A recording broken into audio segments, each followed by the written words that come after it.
On a fait débattre deux intelligences artificielles sur la transidentité. Qui va gagner? Réponse en fin de vidéo. Place au duel. La proposition aujourd'hui est la suivante. Les interventions médicales de transition de genre devraient-elles être en droit légal?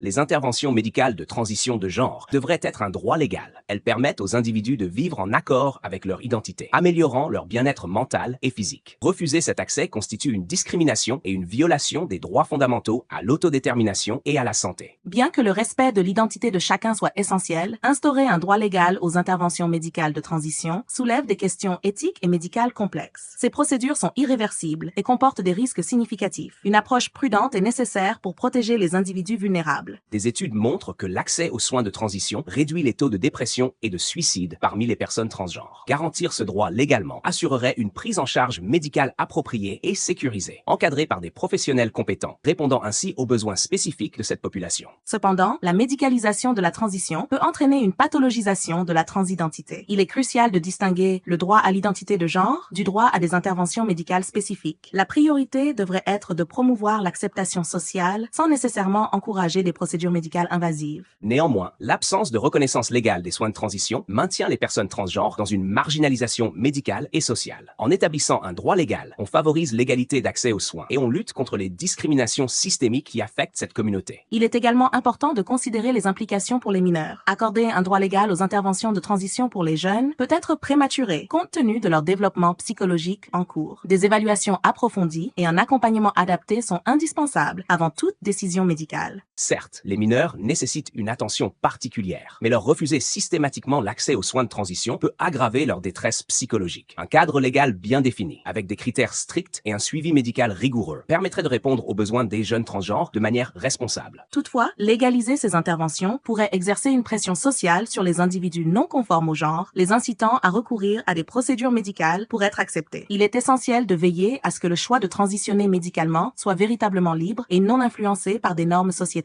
En effet, le choix doit rester personnel et éclairé. En reconnaissant légalement le droit aux interventions médicales de transition, on envoie un message fort sur l'importance du respect des identités de genre, tout en assurant que chaque individu puisse accéder aux soins nécessaires sans obstacle injustifié.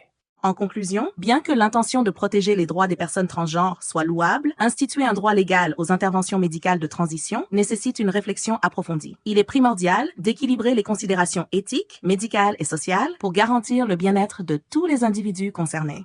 Fin du débat. Une note sur 100 a été attribuée par IA aux arguments de chaque partie. Retrouvez le score dans le commentaire épinglé. Vous êtes d'accord? Dites-le nous et abonnez-vous.